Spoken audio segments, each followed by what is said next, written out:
Ouch!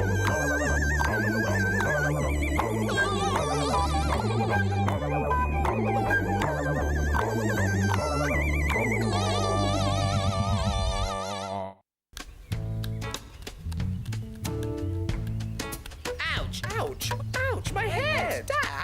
Don't blame me. Blame gravity. The old apple on the head trick. One of the greatest moments in the whole history of science. I remember it well.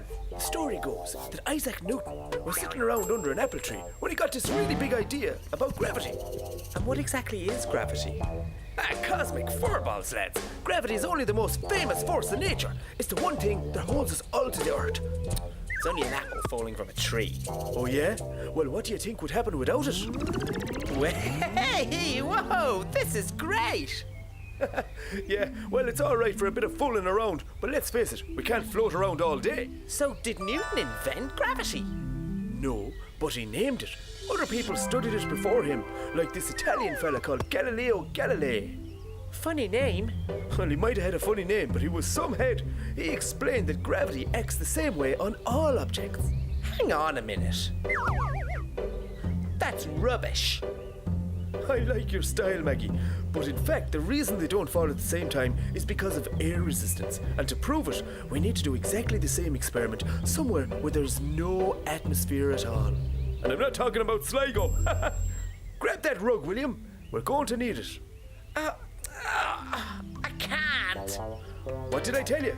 You get nothing done around here without gravity. Fly me to the moon and let me sing among the stars. Dave Scott! The very man! We just popped up to do a little experiment on the old gravity. Just in time, guys. I was just about to do that very experiment myself. Come on, Dave. You were playing golf. Yeah, well, that's his maybe. Okay, which of these are gonna fall first? The hammer or the feather? Too easy. The hammer, of course. You reckon? Huh? Looks like old Galileo was right. Gravity acts equally on all objects. So it's the air that slows down the feather back on Earth? You betcha.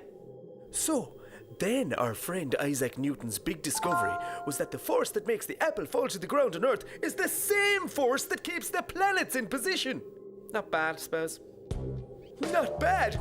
It's amazing! But though they figured out what it did, neither Galileo nor Newton had the slightest idea how it worked. To get the answer to that, we needed a very special man indeed. A good friend of mine, actually. Who? Who? The one and the only Albert Einstein! Welcome to Albert Einstein's universe.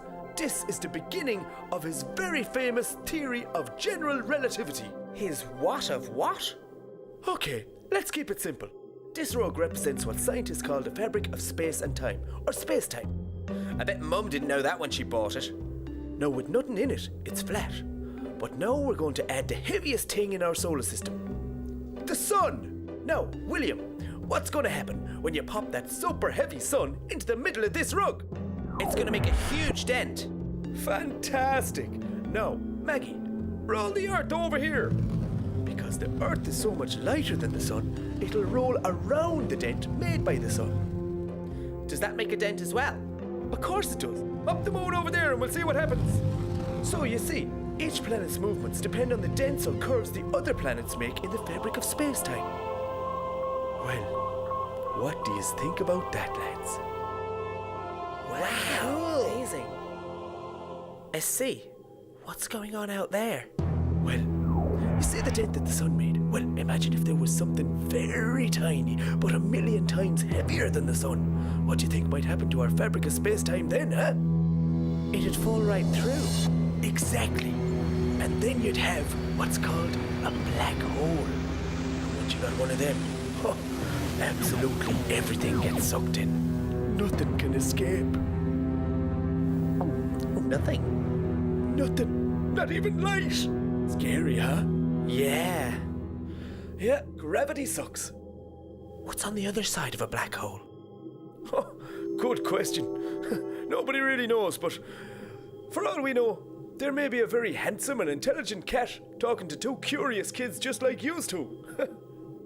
Wow, that's mental.